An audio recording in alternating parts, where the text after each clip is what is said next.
Hi guys, my name is Shriti Srivastava from Debe Learning Team, and today I wanted to show you how to make a mouse trail in Scratch. You can pick whatever items you want to be in the mouse trail, and I'll show you how to do a lot of different effects. So without any further delay, let's get started with the video. So first, let's pick the object that you want to be the mouse trail. You can hover over choose a sprite and click choose.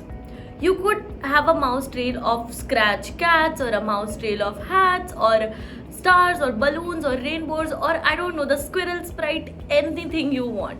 The first one I'll show you is a trail of Scratch cats. So to make a sprite follow your mouse pointer, there is this block in the motion category that says go to random position. And if you click on the menu and choose mouse pointer, then whenever you click on this block, it makes the sprite go to the mouse pointer. And if you put that block inside a forever loop, then the sprite is always going to your mouse pointer, so it's following your mouse wherever you go around the screen. Okay, so we have not exactly a mouse trail, but we have one sprite following our mouse. Let's make this start when the green flag is clicked. So when we click the green flag, the sprite is following our mouse.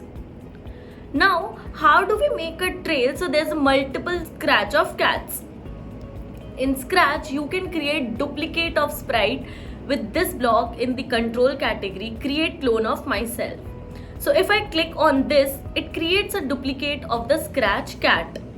Whenever I go, if I click create clone of myself, it makes another Scratch cat. And these clones don't just have to sit there. You can make them do things with code as well. The way to do that is, there is this block when I start as a clone. If you drag out this block and put some code underneath it, the clones will do that when they are created. When they start as a clone, for example, let's say when I start as a clone, change the color effect by 25. Okay, so we can make them change color. We could even make them do a repeat loop and change color a few times, so that it will look like that. And let's make it so that after they do their little color change, they disappear off the screen. To do that, we can add delete this clone. So when I create a clone, it will do a little color change and then be gone. It's like the trail is always following where my mouse is and not staying too far behind where it was. Now, how do we make it so that we are making these clones constantly as I'm dragging my mouse around? This is the part where it really starts to feel like a mouse trail. You can put the create clone for myself block inside the forever loop, and now you can drag the cat around, and whenever it goes, it creates a clone. So you get this effect where the cat is leaving rainbow cats whenever it goes. Now, one important thing to note is, it's usually not a good idea to have a create clone of myself block inside a forever loop, because if a sprite creates too many clones, it will make the computer run really slow. The reason it's okay here is when a clone gets created, it does a little animation, but then it gets deleted. So we are never getting too many clones, right? So this base code will make the mouse trail, and the fun thing is you can put all the different kind of things inside the repeat loop and see what they do, and you will get different kinds of effect, which will make a sprite point in a certain direction. And if you put in this pick random block and put in 0 to 360 degree, then it will point in random direction from 0 to 360 degrees. And if you do that, then if you click the move 10 steps block, that makes a sprite go forward in whatever direction it's pointing.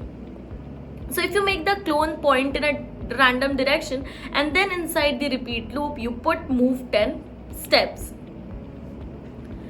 then before they start the repeat loop, they point somewhere random, and then they repeatedly move in that direction 10 times. And that's how you can get this. Like I move this explosion effect. Also, if you ever want to switch what the object in your mouse trail is, you can just click on the costume tab and pick a new costume. So I'll try something else other than the cat. You could try putting in a change size by block and put in a negative number, and then the items will get smaller as they go out. I don't know, I'll try -8 or something. Also, there's another thing I love doing. If you want them to fade as they go outward, you can put it in a change ghost effect block. If you change the ghost effect of a sprite, it makes it get more transparent. So if I put that in here, Okay, they fade really quickly. Let me change the ghost effect by a small amount, I'll just change the ghost effect by 5 every time so that they get a little bit more transparent. And there you go. Now you have the object fading as they go out. You could also try, I don't know, putting in a turn block and see what it does. And it makes the clone turns. See if you like that.